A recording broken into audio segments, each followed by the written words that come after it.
Hi అండి, అందరికీ నమస్తే. అందరికీ ముందు గుడ్ మార్నింగ్ అండి. ఇవాళ అయితే పొద్దున్నే కొంచెం లేట్ అయిపోయిందండి ప్రిపరేషన్ అనేది. పిల్లలకైతే స్కూల్కి లేట్ అయిపోతుందని ముందుగా ఇడ్లీ పెట్టేశాను. అలాగే దీనికి కాంబినేషన్ ఏంటంటే ఇవాళ చట్నీ అయితే మాత్రం బొంబాయి చట్నీ చేస్తానండి. దీన్ని పూరీ కూర కూడా అంటారులేండి. ఇప్పుడైతే బెండకాయ కర్రీ ప్రిపేర్ చేసేస్తున్నాను, బెండకాయ టమాటా కర్రీ. ఇవన్నీ ప్రిపరేషన్ చేసేసి మా పిల్లలకైతే ముందుగా టిఫిన్ పెట్టేస్తానండి. వాళ్ళకైతే టిఫిన్ పెట్టేసిన తర్వాత నేను కూర అనేది అయిపోగానే లంచ్ బాక్సులు కూడా ప్రిపరేషన్ చేసేస్తాను. ఇప్పుడు వాళ్ళైతే తినేస్తున్నారు చూడండి.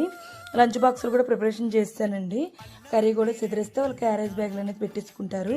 చాలామంది మార్నింగ్ ఒక్కోసారి బెయినా అవుతుందండి, ఒక్కోసారి లేట్ అయినప్పుడు చాలా హడావుడి అయిపోతుందండి. ఇప్పుడైతే పిల్లలు అయితే సాక్స్ వేసేసుకుంటున్నారు, బస్ అనేది వచ్చేస్తుంది అనేసి. వీళ్ళిద్దరూ కూడా వెళ్ళిపోయిన తర్వాత అయితే కొంచెం కాసేపు ఫ్రీగా అయిపోయిన తర్వాత అప్పుడు మిగతా పనులు అయితే పూర్తి చేస్తానండి. అలాగే ఈ వీడియో కానీ మీకు నచ్చినట్టయితే నా ఛానల్ని ఒక లైక్, షేర్, సబ్స్క్రైబ్ చేసుకోండి.